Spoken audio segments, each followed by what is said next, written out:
Je vais juste vous demander avant de commencer, s'il y a encore un portable qui n'est pas éteint, d'avoir la gentillesse de l'éteindre, que l'on ne soit pas dérangé par les interférences. Merci d'être avec nous ce soir pour clore ce cycle de rencontres autour du Kabuki à la Fondation Pierre Berger Yves Saint-Laurent, et pour ce moment important, une invitée remarquable, puisque nous recevons l'historienne d'art Nelly Delay. Bonsoir.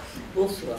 Nelly Delay, dans une vie antérieure, vous avez été critique d'art, notamment au journal Combat, avant de vous spécialiser en 1963 dans l'étude de l'art japonais ancien. Qu'est-ce qui, dans l'art japonais ancien, vous a le plus passionné? Vaste question, vaste sujet. Mes réponses courtes. Mes réponses courtes, exactement. Donc ce qui m'a passionné, ça a été progressivement de découvrir des parties de l'art japonais qui étaient très modernes. En particulier tous les lavis, etc., les peintures à l'encre, les grandes peintures, les calligraphies. Et donc de très nombreux artistes contemporains s'intéressaient à ce moment-là au Japon, et ça a été un assez grand mouvement. Ensuite, bien j'ai découvert les estampes de théâtre, et je dois dire que ça a été un grand bonheur qui a duré 30 ans. Mais voilà, parce que cette passion japonaise ne vous a plus quitté. À partir de 1974, vous publiez des textes sur les peintures de cour du XVIe siècle, comme sur les dessins japonais du XVIIIe et XIXe. Vous organisez également des expositions. Alors, il y aura une prochaine, en octobre, j'ai l'impression, qui sera à la Pinacothèque de Paris, Van Gogh, Hiroshige. Quel sera votre rôle dans cette prochaine exposition? Mon rôle, non pas dans l'exposition, mais dans les catalogues qui vont être publiés, est un rôle de paresseuse. Donc, je revendique et j'assume. La personne courageuse qui fait le catalogue sur Hiroshige, c'est Dominique Ruspoli, ici présente. Et donc, il y aura en réalité deux parties. Il y aura la partie Van Gogh, donc ce sont les personnes qui travaillent dans les musées de Hollande qui vont s'occuper de cette partie, et puis une partie Hiroshige qui va être organisée par les collectionneurs français.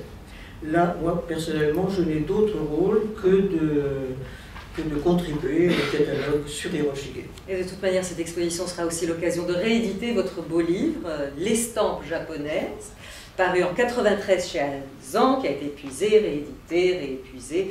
C'est le sort des grands succès. Oui, qui va être réédité, je crois, j'ai appris ça en automne. Voilà. Alors, je ne sais pas si c'est le fait d'être l'une des meilleures spécialistes de l'estampe japonaise en France qui vous avez aimé les chats, mais vous aimez les chats, vous avez beau vous intéresser à Moujik, ce sont les chats que vous aimez, vous en avez 3, et un de vos innombrables succès en librairie a pour titre Le paradis des chats, aux éditions Piquet. Les chats, l'estampe japonaise, ça a un rapport, Nelly Delay? Ah mais absolument. Les chats d'abord se sont promenés à travers le monde jusqu'à arriver au Japon. À ce moment-là, les Japonais étant curieux de tout ce qui est de la nature et des animaux naturellement, donc les chats ont été traités non pas comme des êtres humains, mais comme des êtres à part entière. On ne leur a pas donné de coups de pied, on leur a donné pas tellement du lait parce qu'il n'y en avait pas beaucoup, mais on leur a donné des choses que les chats aiment et surtout beaucoup de caresses. Et même, on les a considérés comme des dieux. C'est-à-dire qu'il y a un temple à Kyoto, et à l'entrée du temple, il y a une grande statue de chat que l'on vénère. Donc, oui, effectivement, ça allait assez bien ensemble.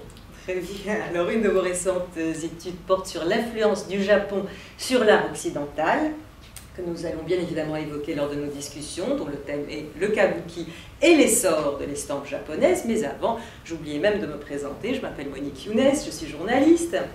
Et donc, curieuse de savoir, Nelly Delay, avant toute chose, c'est quoi une estampe? Comment on réalise une estampe? Ah, vous voulez que je fasse bref? Très bien. Toutes les réponses doivent être brèves, les questions doivent être longues. Qu'est-ce que c'est qu'une estampe? C'est quelque chose qui sort de la tête d'un peintre, qui fait donc une sorte de peinture à ce format à peu près, vous voyez, à peu près comme ça. Quand il y en a de grandes, ce sont des estampes juxtaposées.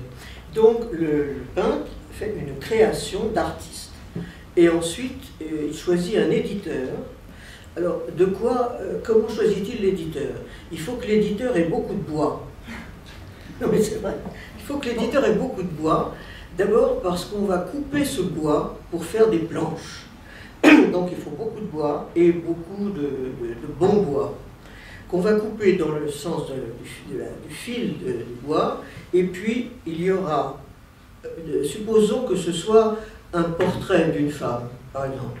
Alors, cette femme, il y a tout ce qui est ligne, c'est-à-dire l'ovale du visage, les yeux, toutes ces choses, qui vont apparaître comme un dessin, c'est-à-dire en noir. Ensuite, elle a, supposons, un kimono rouge. Alors, il y aura une autre planche pour le kimono rouge. Si le fond est jaune, il y aura une autre planche, etc. Donc, vous imaginez bien que pour alors les estampes, ce qu'on appelle les estampes primitives, c'est-à-dire les estampes en noir et blanc, celles-là ne nécessitaient qu'un bois. Et donc, tout a commencé comme ça, c'est-à-dire on a pu diffuser le goût, enfin répandre le goût des estampes par un moyen qui était au fond assez simple et pas très onéreux, et qui venait de Chine par les moines. Alors en Chine, on connaissait déjà ces techniques, et les moines japonais qui allaient en Chine, enfin il y avait des échanges assez constants, ont rapporté cette technique de gravure sur bois. Et au Japon, elle a d'abord été utilisée pour répandre le bouddhisme, la foi et l'écriture. Ensuite, vous voulez que je vous raconte encore? Mais alors, attendez, j'ai une question. Donc, il y a le dessinateur, l'artiste, oui. Donc l'éditeur qui a le bois pour voilà. Effectivement graver, donc il y a un graveur. Absolument. Qui est là. Alors, oui. Alors est-ce que c'est l'éditeur qui a aussi le papier? Ah, absolument, il a aussi, c'est lui qui a tout en fait. D'accord. Mais il y a tout dans un atelier, enfin chez un éditeur, disons, il y a plusieurs ateliers, plusieurs pièces. Le dessinateur, enfin le peintre ou le dessinateur doit connaître l'éditeur et être avec lui en bon terme. Parce que, comme dans tout ce qu'on fait dans la vie, il y a des moments faciles et des moments difficiles. Donc, les moments difficiles, quand vous êtes en train de sculpter, alors voilà, vous avez, je vais raconter autrement, vous avez une planche de bois, je vous le mets en relief, hein. Vous avez une planche de bois, comme ça, à peu près, ce qui est le format de l'estampe terminée. Sur cette planche de bois, comme ça, qui est là, le graveur de la maison d'édition pose un dessin, parce que l'auteur a fait plusieurs planches du même sujet. Alors il pose la planche du noir, du dessin, à l'envers, sur la planche. Puis, avec des outils très tranchants et un marteau, un petit marteau, il sculpte en relief les traits du dessin. Donc vous imaginez ce que ça peut être. C'est-à-dire un nez sur une estampe, vous en avez vu, c'est juste une petite ligne très fine. Les mains pareil, etc. Or, tout ce qui est imprimé graphiquement est en relief. À ce moment-là, ce papier est perdu, puisqu'on a la planche, on a le dessin qu'on a mis en relief face à la planche, et on a coupé, comme ça, tout ce qui était dessin. Le papier est fichu. Donc, on prend une autre planche, et de la même manière, on prend une autre feuille, on la met face à la planche, et on fait venir en relief tout ce qui est dans une couleur, mettons le bleu, par exemple. Hein. Et une fois que c'est venu en relief, donc vous avez à ce moment-là des surfaces bleues. Vous avez d'abord eu un trait noir, puis vous avez des surfaces bleues. Et ensuite, alors vous analysez le nombre de couleurs qu'il y a dans une estampe. Dans les toutes premières, il n'y en a pas beaucoup, et dans les estampes de Kusai, par exemple, ou d'Hiroshige, il y en a un très grand nombre. Encore qu'il y ait un accord entre les couleurs qui donne l'impression d'une grande coloration, et ça correspond à moins de pigments que l'on pourrait penser. Et donc l'imprimeur, est-ce qu'il est aussi en cheville avec l'éditeur, ou bien c'est tout à fait un autre métier? L'éditeur, c'est celui qui, d'une certaine manière, réunit les ouvriers à un lieu et finance. Et imprime également? Alors non, lui n'est pas imprimeur. Et en fait, il y a un chef d'atelier. À ce moment-là, c'est comme une imprimerie dans le temps, si vous voulez. Je ne sais pas si certains d'entre vous ont connu ça, c'est-à-dire, dans une imprimerie, il y a plusieurs personnes responsables de plusieurs actions. Et chez les éditeurs en question, c'était la même chose. L'éditeur était le responsable et le financier, et plus exactement, et l'imprimeur, coordonnait le travail de tous les gens qui étaient dans... Je vous raconterai ça plus tard, parce que là, vous allez vous fatiguer. Et vous voyez à peu près ce dont il est question. Hein? Et qui signe les stamps? Parce qu'il y a l'artiste, bien évidemment. Oui. Est-ce que le graveur met son tampon sur les stamps? Non. L'imprimeur? Les ouvriers ont toujours été laissés pour compte. On ne parle jamais des ouvriers. Mais c'est vrai, nulle part. Quand vous voyez des livres actuels qui sont faits, vous avez le nom de l'imprimeur, le nom de l'éditeur, plus exactement, le nom de l'imprimeur éventuellement. Vous ne savez jamais qui a travaillé sur le livre, en dehors de l'auteur. Donc, alors, les estampes font leur apparition, que vous nous avez dit effectivement, ils venaient de Chine, ils font leur apparition au Japon au XVIIe siècle, époque d'Edo. Ce sont les Chinois qui vont apprendre aux Japonais cette technique, et ce sont les moines bouddhistes plus précisément? Absolument. Parce que ce sont les moines qui allaient au Japon, en Chine, pardon. Il y avait également quelques commerçants, mais très peu. Et les moines revenaient avec des textes de Chine, des textes du bouddhisme qu'ils ont diffusés au Japon et qui donc étaient des textes imprimés, très souvent écrits, plus rarement imprimés par les Chinois. Et ils avaient appris cette technique, excusez-moi, ils avaient appris cette technique donc des Chinois. Et puis, ils ont appris une autre chose que j'essaie de vous caser là comme ça. Allez-y. Voilà, c'est-à-dire que les femmes au Japon, pardonnez-moi messieurs, mais enfin c'est comme ça, les femmes au Japon étaient exclues de tout ce qui était culturel et donc chinois. Seuls les hommes parlaient et lisaient le chinois. Et il y a une femme qui avait eu une éducation un peu comme ça se passait dans certaines familles princières en Occident, en Europe, c'est-à-dire que ces femmes qui appartenaient à de grandes familles avaient pu entendre l'éducation qui était donnée à leurs frères, ou en tout cas parmi leur famille. Et donc, une de ces femmes écoutait, au-delà du paravent qui la cachait d'une certaine manière, elle écoutait, elle a appris le chinois, rarissime, elle écoutait ce que disaient les émissaires qui revenaient de Chine et les questions que posaient les dignitaires japonais, etc. Et elle comprenait ce qui se passait. Elle en a conçu une sorte de saga qui s'appelle le Genji Monogatari, que vous connaissez pour la plupart d'entre vous. C'est donc une histoire incroyable qui est celle des hommes et des femmes, d'un prince amoureux au Japon, et de quantité de choses qui se passent autour de ce prince, de sa cour, et des femmes qu'il aime, parce qu'il en aime plusieurs. Et le rapport avec les estampes? Alors, le rapport avec les estampes, c'est qu'au moment du Genji... Alors, pardon. C'est-à-dire que les moines avaient non seulement rapporté des images pieuses, d'une certaine manière... Qui servaient à la propagation du bouddhisme. À la fois du bouddhisme, mais ce sont les moines qui ont appris aux femmes à comprendre le chinois et à l'écrire. Et avec des textes écrits et imprimés, ils ont pu diffuser l'écriture et l'apprendre et aux enfants et aux femmes. Est-ce qu'au XVIIe siècle, par exemple, les estampes sont considérées comme un art noble ou un art populaire? Ah, ça c'est une bonne question. Merci de me l'avoir posée. Ça a toujours été un art d'un peuple, ça a plutôt été un art bourgeois. Parce que les nobles, eux, ne pensaient que par la peinture, les paravents, les kakemonos, etc. Et les gens très pauvres, en fait, ne pouvaient rien acheter, ils travaillaient, c'est tout. Quand les estampes ont commencé à être faites, elles ont été faites dans une ville qui s'appelait Edo, qui est donc Tokyo aujourd'hui, et les ouvriers, enfin les artisans qui étaient là, se sont groupés en se disant il faudrait un art pour nous, qu'on puisse acheter, acquérir d'une manière ou d'une autre, et aussi qui représente des choses qui nous intéressent. La vie du Genji, c'est très très beau, mais c'est pas nous.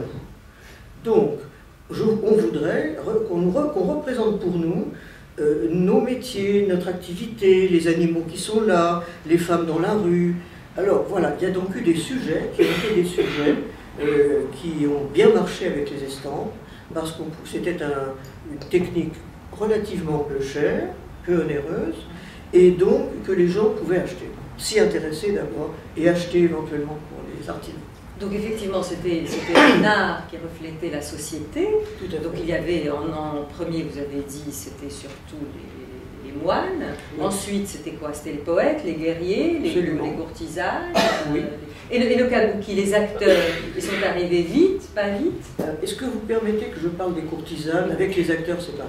Non, commençons par les acteurs. On commence par les acteurs. Mais oui. Parce que les courtisanes ont eu un point. Alors commencez par les courtisanes. Non, c'est pas ça. C'est que les acteurs, on n'en a pas eu besoin tout le temps. Tandis que les courtisanes, on en a eu besoin depuis la nuit des temps. Vous comprenez? Donc, bien sûr, pensez-vous. Donc, les artistes se sont intéressés aux courtisanes d'abord. Ah.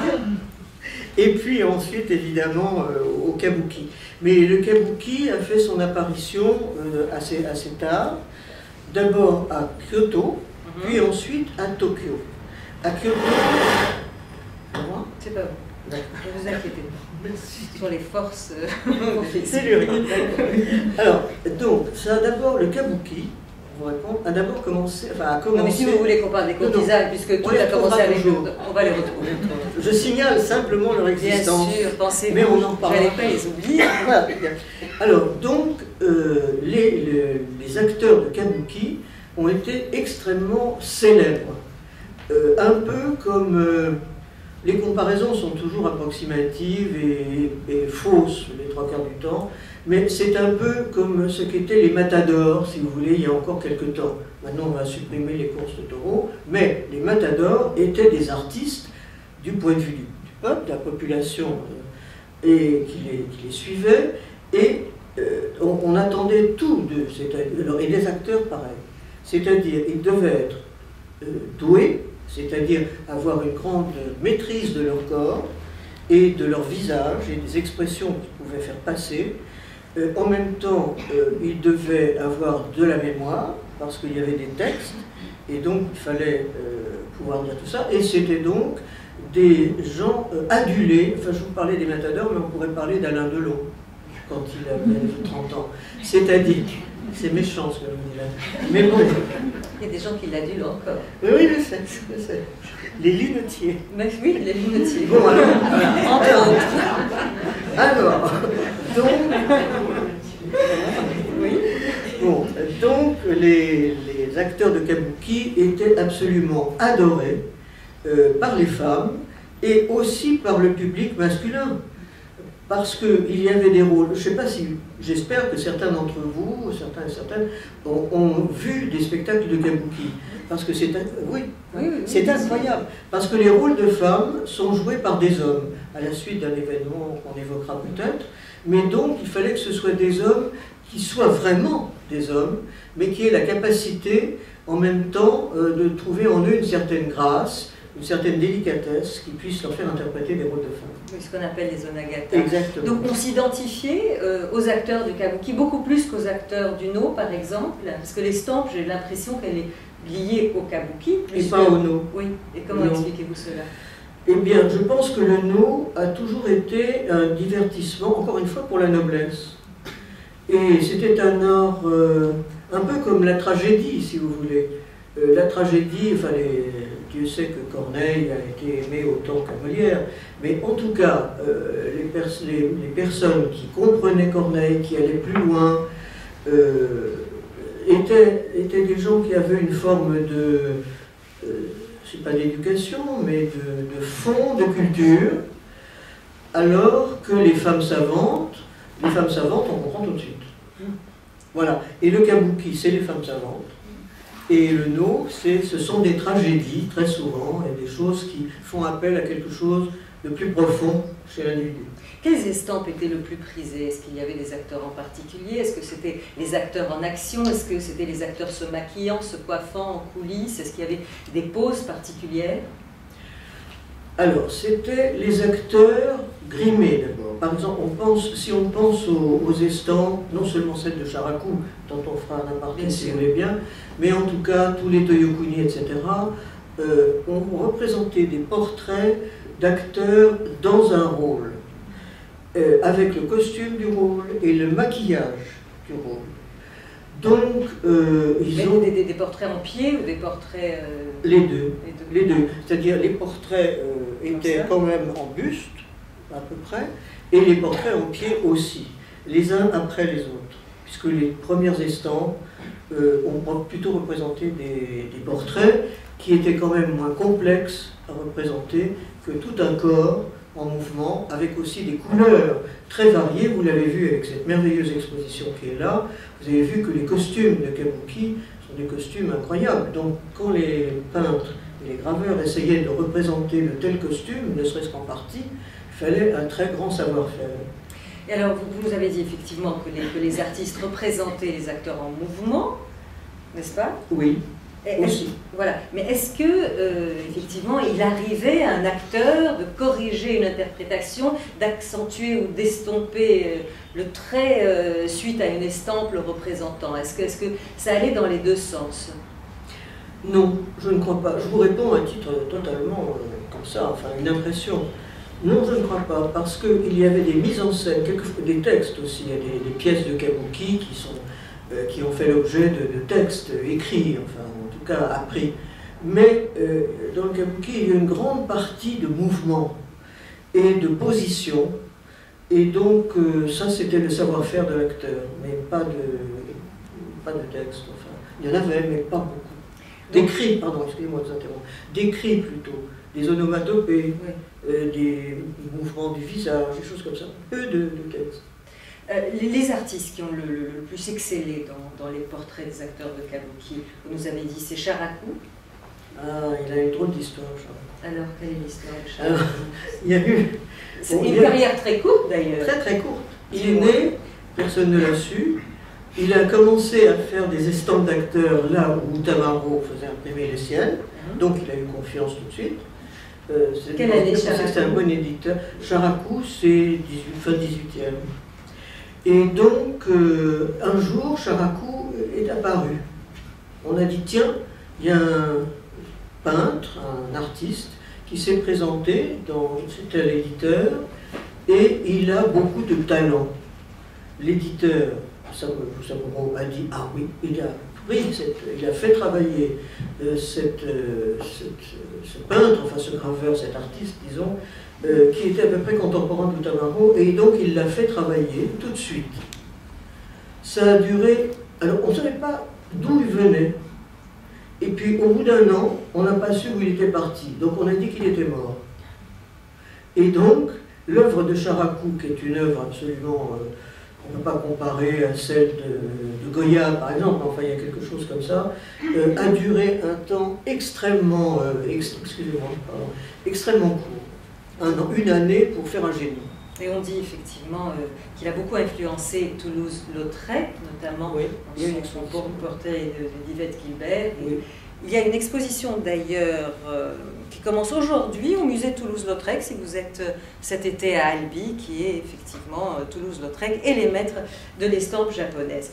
Il faut dire que Sharaku est un des artistes les plus cotés, parce que j'ai vu qu'en 2009, 396 000 €, ça a été un record mondial pour l'artiste, pour un des portraits des acteurs du Kabuki. Jusqu'à quand les estampes d'acteurs ont intéressé le public japonais? Qu'est-ce qu'on peut dire? À peu près, ils les ont intéressés tout le temps, parce qu'il y a eu en plus, enfin vers la fin du 19e siècle, des peintres et des graveurs faisaient encore des portraits ou des scènes de Kabuki ou des portraits d'acteurs. Mais la grande période, ça a été le 18e siècle et jusqu'à peu près au milieu du 19e siècle. À partir du début jusqu'à la fin du 19e siècle, ça a été les paysagistes. C'est ça. Donc effectivement le XVIIIe siècle, siècle des acteurs, siècle des courtisanes, puisque vous voulez en parler, voilà. Donc les femmes importantes et éternelles sources d'inspiration. Il y a eu Moronobu, qui a fait aussi des portraits d'acteurs et aussi des portraits de courtisanes. C'est le premier, Moronobu, on peut dire que c'est lui qui est le maître, le premier maître. Vous avez raison, indiscutablement. Il a surtout, lui, fait des gravures en noir et blanc. Et c'est après, par un truc d'atelier d'édition, enfin d'impression, que la couleur est arrivée. C'est-à-dire, on résume. La couleur est arrivée quand? Elle est arrivée au début du XVIIIe siècle. Comment? Un ouvrier, encore une fois, ne pensez pas que je fasse là une propagande électorale, mais simplement je vous en reparle. Mais beaucoup de choses viennent par les gens qui savent faire quelque chose de leurs mains et qui savent comment se servir des outils et voilà, et qui maîtrisent et qui sont heureux de faire quelque chose de bon. Donc là, c'était les graveurs qui se sont dit, les graveurs et tous les membres de l'atelier d'estampes, d'édition, mais les graveurs se sont dit que c'était énormément de temps perdu, de savoir perdu, que de faire autant de planches qu'il y avait de couleurs. Et il avait, pour ce... Alors, il ne pouvait pas, c'est-à-dire il sacrifiait le premier dessin pour faire le trait, puis il y avait un deuxième dessin qu'il devait placer pile sur une autre planche.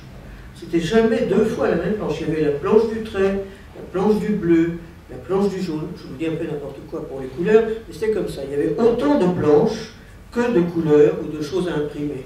Et donc Alors donc, l'un d'eux a eu une idée, c'est de faire une encoche ou une petite prolifération en relief, prolifération dit tout ce que ça veut dire, donc pour se repérer et pouvoir, c'était plutôt d'ailleurs en relief. Attendez, je le fais comme ça. C'est mieux, hein? Non mais... Parfait. Je peux vous prendre une feuille? Mais pensez-vous Non, ça va. Prenez-la. Celle-là, d'accord. Voilà, si vous n'avez rien, si vous n'avez rien, vous mettez l'estampe comme ça, mettons comme ça, et puis vous devez sculpter des deux côtés du trait pour le faire venir en relief. Bon. Après, le dessin est sacrifié puisqu'il a été coupé. Donc on a un autre dessin qu'on met sur une autre planche et on fait venir en relief les petites parties jaunes, par exemple. On passe. On prend une autre planche, une autre feuille de dessin et on fait venir le bleu en relief. Vous voyez ce que ça représente? Donc, il fallait non seulement un savoir-faire des mains, mais un œil extrêmement exercé, un regard précis. Donc, il a eu l'idée, enfin là, quelqu'un d'assez peu connu, a eu l'idée de faire, de faire un angle, si vous voulez, en relief sur la planche de bois. Et de cette manière, il suffisait de caler la feuille contre les quatre coins, et de cette manière, on avait un repérage très précis.